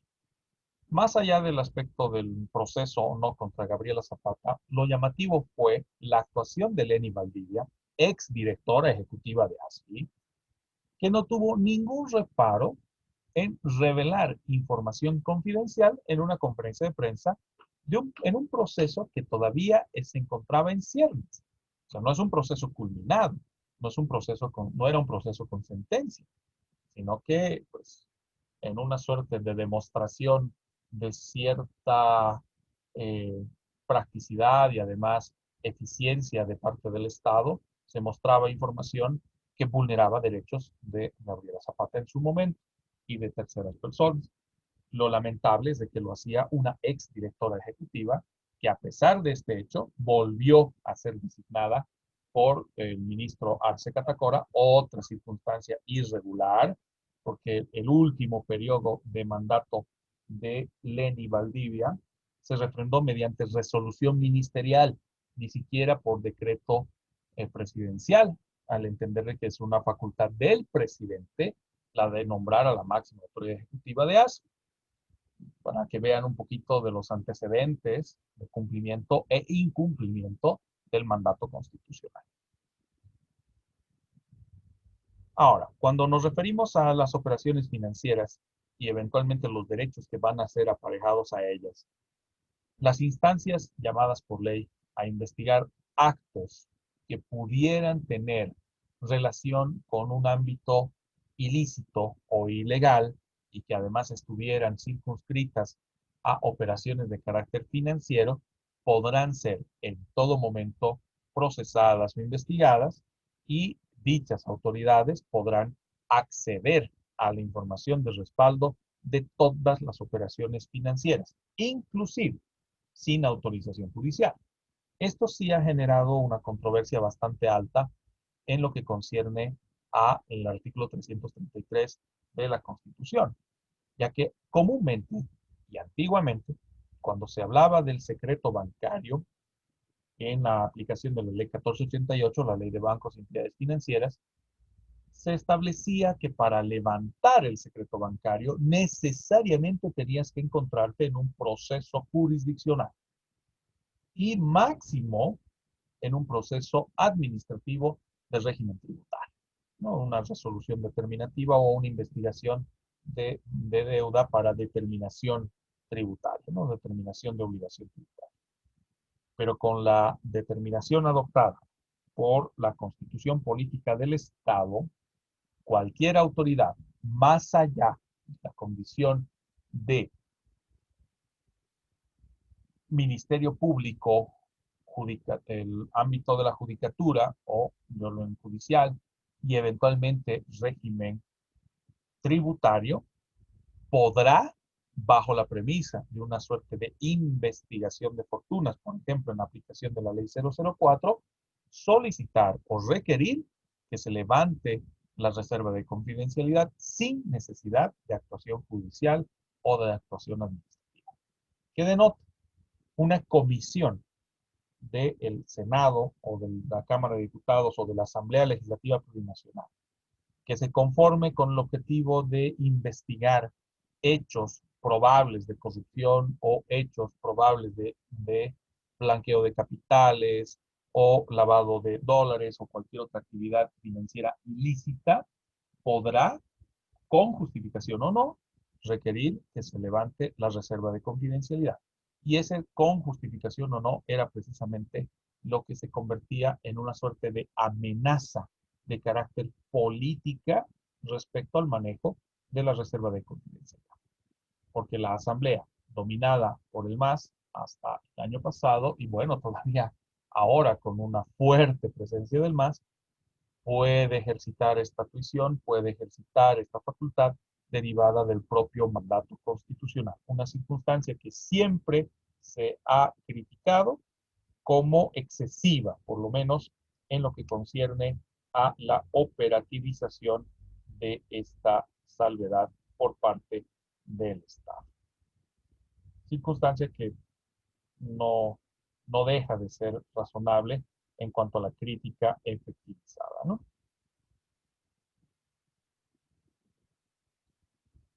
Por último, pues toda la tuición de regulación tendrá que gestarse en una entidad independiente, autónoma, autárquica, que genera sus propios recursos y debiera disponer cómo va a efectivizarlos o cómo va a distribuirlos.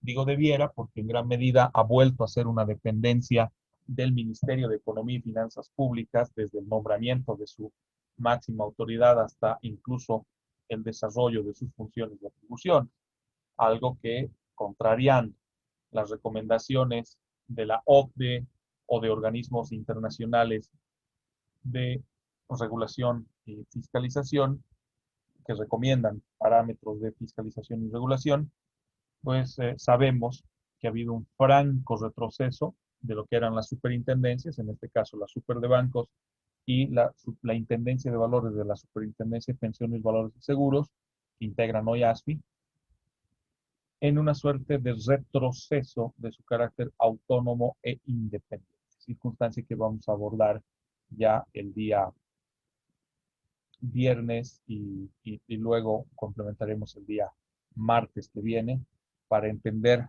cuál es la faceta de nuestra reguladora financiera y de la misma manera llevar adelante algunos procedimientos o resolución de casos de lo que llega a ser una competencia o las que llegan a ser competencias directas de nuestra reguladora. Entre medio, hablamos del órgano rector de la política monetaria, cambiaria y crediticia, que poco a poco, por influjo de la ley 393, la ley de servicios financieros, se pretende relegar para darle un énfasis mayor a un actor que cobra una preponderancia o por lo menos que cobra una suerte de posición más relevante o posición dominante en términos de regulación y supervisión, como es el caso del Ministerio de Economía y Finanzas Públicas, ¿no? Del cual volveremos a hablar ya el día de mañana, que abordemos el criterio de la política financiera. Si hablamos de regulación, es importante que también hagamos alusión a las normas de Basilea, que estas las vamos a trabajar el día de mañana con un enunciado de un resumen de norma de Basilea I, norma de Basilea II y las reformas propiciadas en mediados de la década pasada, 2010-2020, que ha dado lugar al reconocimiento de Basilea III, ¿no? Con eso culminaríamos precisamente este tema el día de mañana para poder ya abordar criterios referidos a política financiera derivada precisamente de parámetros de regulación de manera puntual, el mandato constitucional, el mandato de la ley 393 y otras normas conexas que justifican la necesidad de una determinación de políticas, a las que además se suman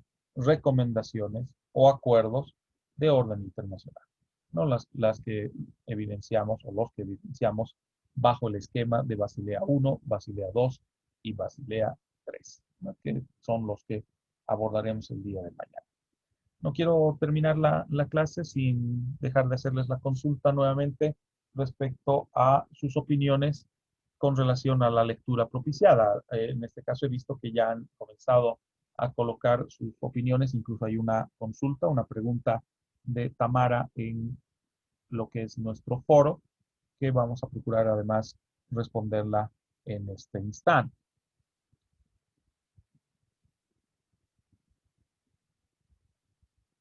Las escucho, chicas, respecto a sus opiniones, respecto a la lectura propiciada, ¿no? Doctor, a mí me surgió una pregunta respecto a lo que es el interés. Aquí está. El interés nominal y la tasa de interés real, que estos, si la tasa fue de 0, estos son iguales. Y luego hace un análisis que la verdad no me quedó claro donde incluye una fórmula. Ujú. Esa parte me gustaría que tal vez si es posible nos la pueda reexplicar porque, bueno, tal vez mi inglés no es lo suficientemente bueno para algunos términos jurídicos. Lo malo es que no son solo términos jurídicos, ¿no? Si se han dado cuenta, son términos también de corte financiero. En Sí, todo caso, bastante. exacto.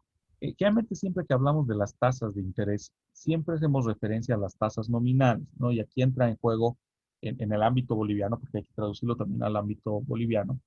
Aquí entra en juego, por ejemplo, la tasa de retorno efectivo, la TRE, así como también la aplicación de otras tasas que se manejan para operaciones activas por parte de las entidades financieras.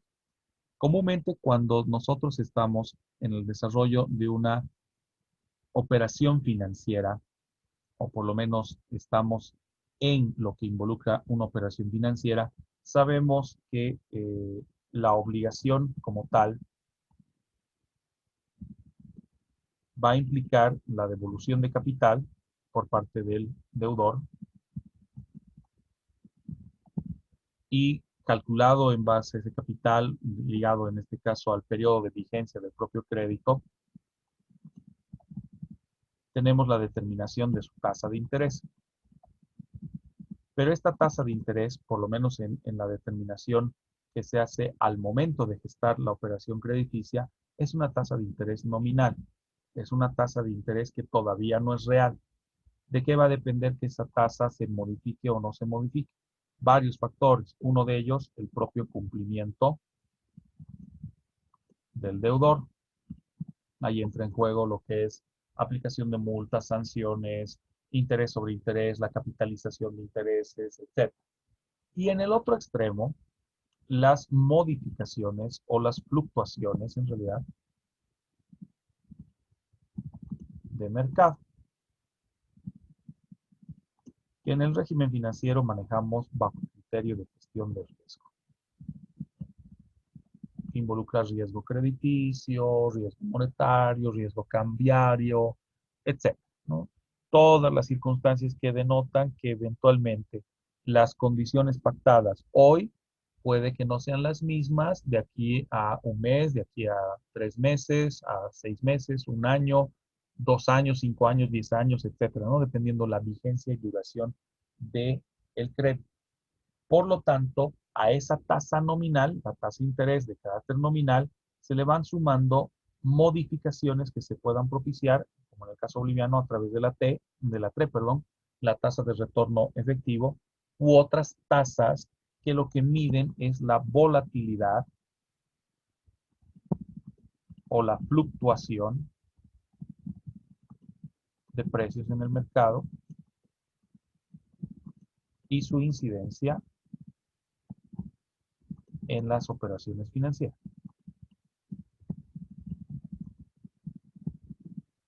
Por eso, por ejemplo, cuando sacamos un crédito, $10,000, por citar un ejemplo, en el cual se nos ha fijado una tasa, porque es un crédito comercial, de 19 a 22%, más o menos va en ese rango, sabemos que al cabo de un año, cuando modifiquen de alguna manera las circunstancias, derivadas primero por el cumplimiento, entendiendo que ese cumplimiento va a tener un efecto casi inmediato, por así decirlo, o debiera tener un efecto casi inmediato en lo que concierne a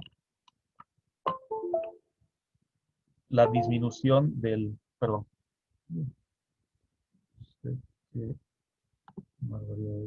ahora sí, una disminución, como les decía, respecto a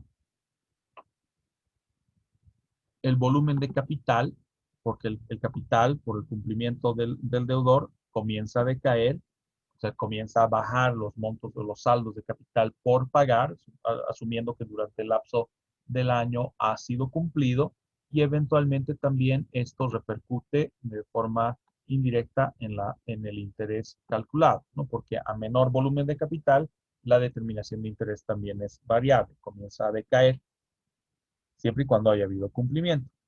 Pero aparte, como cambian las condiciones en las cuales se gestó inicialmente el crédito a las condiciones en las que se va a ir pagando o se va a ir efectivizando, se va a sumar la TRE lo que denota que en algún momento nuestra tasa de interés va a subir, ¿no? Que si inicialmente estaba pactada a 19 o 20, 21, 22%, por aplicación de la TRE pueda llegar a si era 19, puede llegar a un 21, si ya era 22, pueda llegar, por ejemplo, a un 25%, ¿no? Y otras variaciones. Claro, esto explicándolo rápidamente, ¿no? Para hacer esa proyección y poder ver cuál es el comportamiento de las tasas de interés y la determinación en sí de los intereses para cada operación, denota la aplicación de fórmulas como las que se encontraban en la lectura, así como también muchas otras que se manejan internamente por parte de las entidades financieras bajo el aval del regulador financiero conforme estándares internacionales. Ahí entra nuevamente el tema de gestión de riesgo. Libro tercero de la recopilación normativa para el sistema financiero.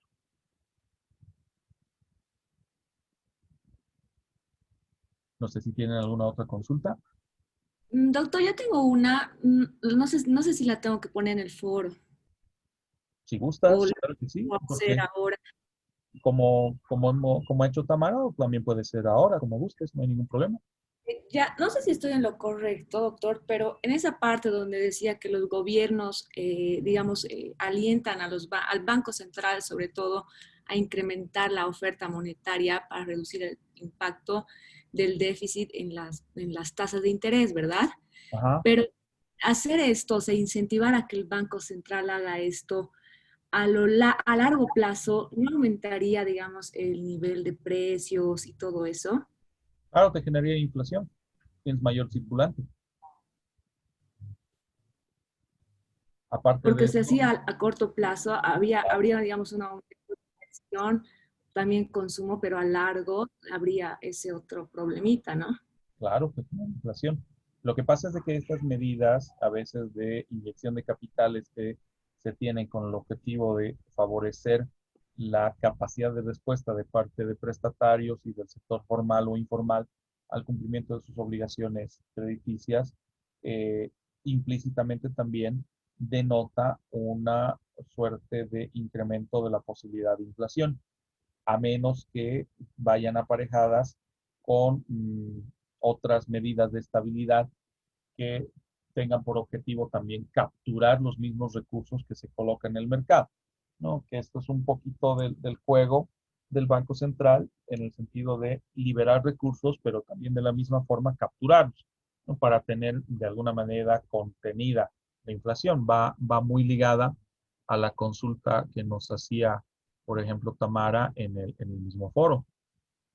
Y doctor, esas medidas que dice para equilibrar eso, ¿tuviera que ser igual, digamos, aprobada por el gobierno en sí o no? ¿O Depende. puede ser una política simplemente del banco?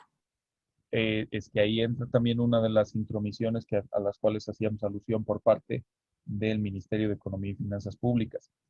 La, la salvedad está dada porque debiera ser una competencia autónoma e independiente del Banco Central, no la determinación de adoptar una serie de políticas, ya sea para reducción inflacionaria o para afrontar la inflación que se hubiere propiciado, y en otras para inyección de capitales, ¿no? Mediante la emisión de papel moneda, etcétera.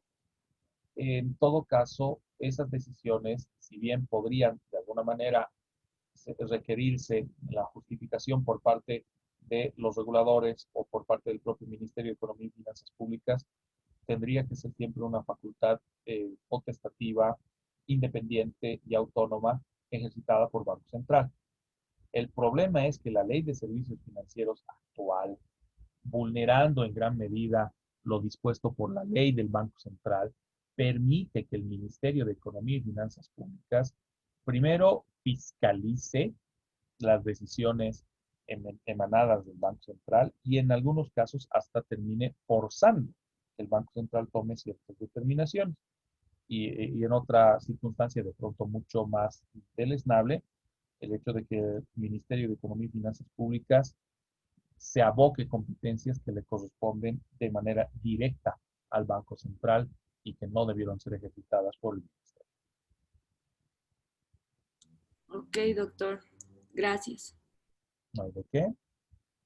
Perfecto, chicas. No se olviden entonces que tenemos que participar del foro con el objetivo de poder con esto concretar su participación en relación a el control de lectura y de la misma manera, pues ya mañana les habilito, en realidad esta noche ya va a estar habilitada la otra lectura, ya está colgada en sistema. Es una lectura relativamente corta, muy específica, en este caso relacionada a un otro factor importante en lo que concierne a el sistema o el manejo financiero, en lo que involucra riesgo bancario, ¿no? Que eso está ubicado en la segunda lectura de la administración del riesgo bancario, una administración del riesgo bancario en las actividades desarrolladas por estos entes comerciales, en lo que concierne sobre todo al primer capítulo, ¿no? De la página 3 a la página 34, para que luego puedan participar en el foro con sus opiniones. Esta lectura va a estar disponible y el foro a su vez hasta el domingo, ¿no? El día viernes también vamos a complementar con esa otra lectura que les decía de Christine Lagarde, de la inclusión económica e integridad financiera, en lo que mencionábamos hace unos instantes respecto a la democratización del sistema financiero o del crédito en el sistema financiero, ¿no? De la misma forma, se va a habilitar un foro para dicho análisis que va a estar abierto hasta la siguiente semana, ¿no? La lectura de Christine Lagarde la voy a habilitar el día viernes. Doctor, tenemos que comentar tanto en el foro de la página, o sea, es decir, UPB virtual, como también me acuerdo de un foro de Zoom, Sí, ¿verdad?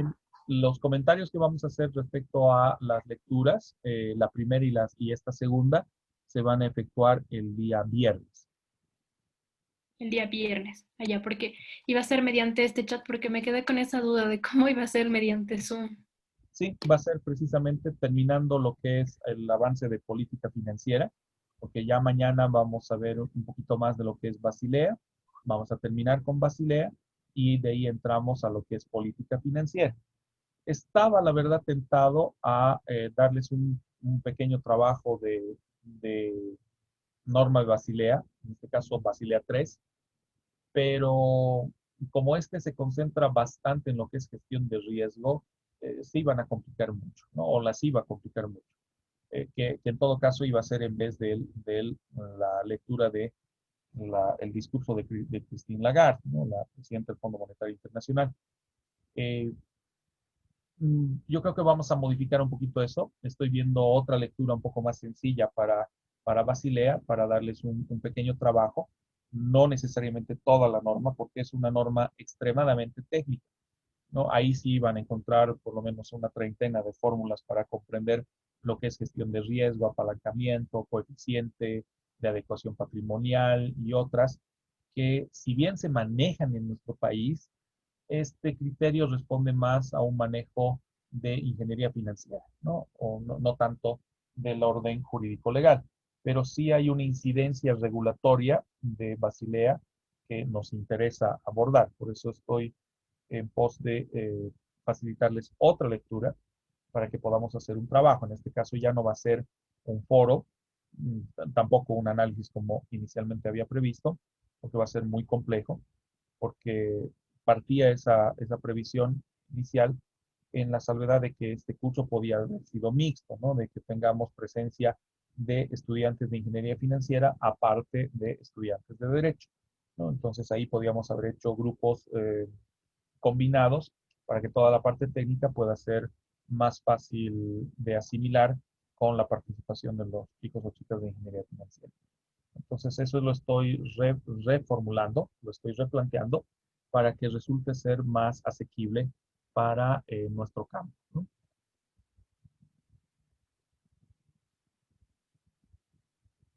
Ok, doctor. Perfecto. Doctor, la verdad, yo Dime. tenía una duda más de la lectura que ya no la llegué a poner en el foro Ujú, y era que no, tema del interés negativo, de la tasa de interés negativa, ujú. no entiendo cómo se puede aplicar algo así, según todo lo que he entendido de la tasa de interés. En pocas palabras, para mí, escueta lectura financiera, ya. No sé, para mí es irreal una figura de esa naturaleza. O sea, ¿de qué sirve una tasa de interés negativa? Si no entiendo cómo funcionaría, siquiera cómo se la pagaría. Es que en realidad no está plasmada para una circunstancia de obligación como tal, sino para las determinaciones que se adoptan en cuanto a gestión de riesgo crediticio, ¿no? Cuando hacemos alusión a una tasa de interés negativa, estamos refiriéndonos a un criterio muy específico que involucra esa suerte de cantidad menor que se recibe por parte de los inversionistas cuando buscan cobrar por sus rendimientos, ¿no? Esto precisamente por haberlos entregado a una entidad de intermediación financiera. Siempre que nosotros trabajamos un ámbito financiero, o dentro de un ámbito financiero, bajo la mirada de los inversionistas en particular, sabemos que tenemos que trabajar con escenarios. Y esto además es parte de lo que vamos a ver mañana con Basilea. Eh, Pensar que siempre vamos a estar en un escenario eminentemente positivo, o sea, que siempre hay rendimiento, siempre hay utilidades, es ilusorio en cualquier mercado, no solamente en boliviano, sino en general. Razón por la cual se aplica un criterio de análisis financiero o prospectivo en base a esa tasa de interés negativa, ¿no? ¿Qué variación negativa va a haber o podría propiciarse con operaciones de inversión que se lleven a cabo en el sector financiero, dependiendo el volumen de operaciones riesgosas o eventualmente hasta fraudulentas que podrían llegar a propiciarse, ¿no? Esto está sobre todo ligado a gestión de riesgo, ¿no? El poder determinar qué nivel de riesgo estoy consciente de asumir, no solamente viendo escenarios positivos, sino inclusive una proyección de escenarios negativos, ¿no? En el caso de la tasa de interés negativa, más que un tema de pago, es un tema de análisis de proyección. Es un tema de verificar o antelar a través de una serie de técnicas, ¿cierto? Qué variación negativa podría propiciarse de los rendimientos o utilidades que en teoría íbamos a generar con nuestras inversiones en entidades de intermediación. Oh, bueno, gracias. Doctor, yo tengo una duda, o sea, Dime, respecto igual a la tasa de interés nominal y tasa de interés real. ya, Tengo entendido, creo que lo entendí en el sentido de que existe la relación de Fisher, pero sí, esta relación, según, o sea, creo que lo entendí así, es como que esta relación solo, digamos, va a la tasa de interés nominal, y si es así, ¿por qué no entraría en la tasa eh, de interés real si el interés real es el que está ajustado por la inflación? Entonces, según lo que he entendido, es que, digamos, esta relación de Fisher es la que, digamos, incorpora las tasas de inflación y todo, pero ¿por qué no entraría también en la tasa de interés real? O sea, creo que yo solo lo entendí que va ligada a la tasa de interés nominal. va ligada a ambas, en realidad, ¿no? Porque la aplicación de la relación de Fisher es precisamente establecida con el objetivo de medir la variación experimentada por las tasas de inflación, los que se vinculan a las tasas reales, ¿no? Más allá de lo que es la tasa nominal, ya sea en variaciones positivas o variaciones negativas. Esta relación parte de la determinación de un valor nominal de la tasa y luego con la verificación de lo que acontece en el mercado, su relación en este caso con las tasas derivadas de inflación, ¿no? A mayor o menor inflación, la incidencia de los rendimientos o no que se generan por la determinación de una tasa nominal. Entonces, cuando, digamos, si digamos alcanza un cierto punto de inflación, Ujú. es cuando el momento, o sea, de un país, digamos, puede colapsar o sea, por perder el valor del dinero y todo, y que Eh, puede pasar, digamos, literalmente así en un tiempo súper corto. sí, sí, Ah, efectivamente. ya ves, ok. Vale. Se deben estar preguntando por qué les estoy haciendo leer estos artículos, ¿no? En esta primera etapa. Eh, es la discusión en la que estamos en este momento, la discusión referida a los efectos que vamos a poder ir evidenciando con el paso de los días, con el paso de los meses y con el vencimiento de este año respecto a lo que está significando el COVID en términos comerciales, corporativos y obviamente financieros.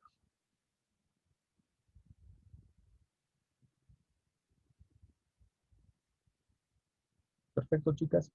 Con eso culminaríamos la sesión programada para el día de hoy. Si es que tienen más consultas o surgen alguna otra duda respecto a la lectura, con toda confianza pónganlo en el foro, pues, y para que yo vaya también absorbiendo las dudas que tuvieran. Y doctor, muchas gracias. ¿Será posible de manera anticipada, se lo comento, que un día antes del examen podamos revisar como que punto por punto de las lecturas, que tal vez ahorita no tenemos una pregunta específica, ¿Claro? porque probablemente no la entendemos? Podemos revisar todas las lecturas para que tengamos como un entendimiento totalmente correcto, o sea, sin vacíos en cuanto a toda esta, como esta lectura, como las demás lecturas que vayamos a tener. Claro, claro que sí, con todo gusto, no hay ningún problema. Muchísimas gracias. Con eso me quedo un poco más tranquila. Perfecto. Gracias, doctor. A ustedes, chicas, que tengan buena Gracias, tarde. doctor. Que tenga una buena tarde. Gracias, igualmente. Gracias, doctor. Hasta luego. Hasta luego, Maciel. Gracias, doctor. Hasta mañana. Hasta mañana, Claudia, que estés bien. Gracias, usted también. Gracias.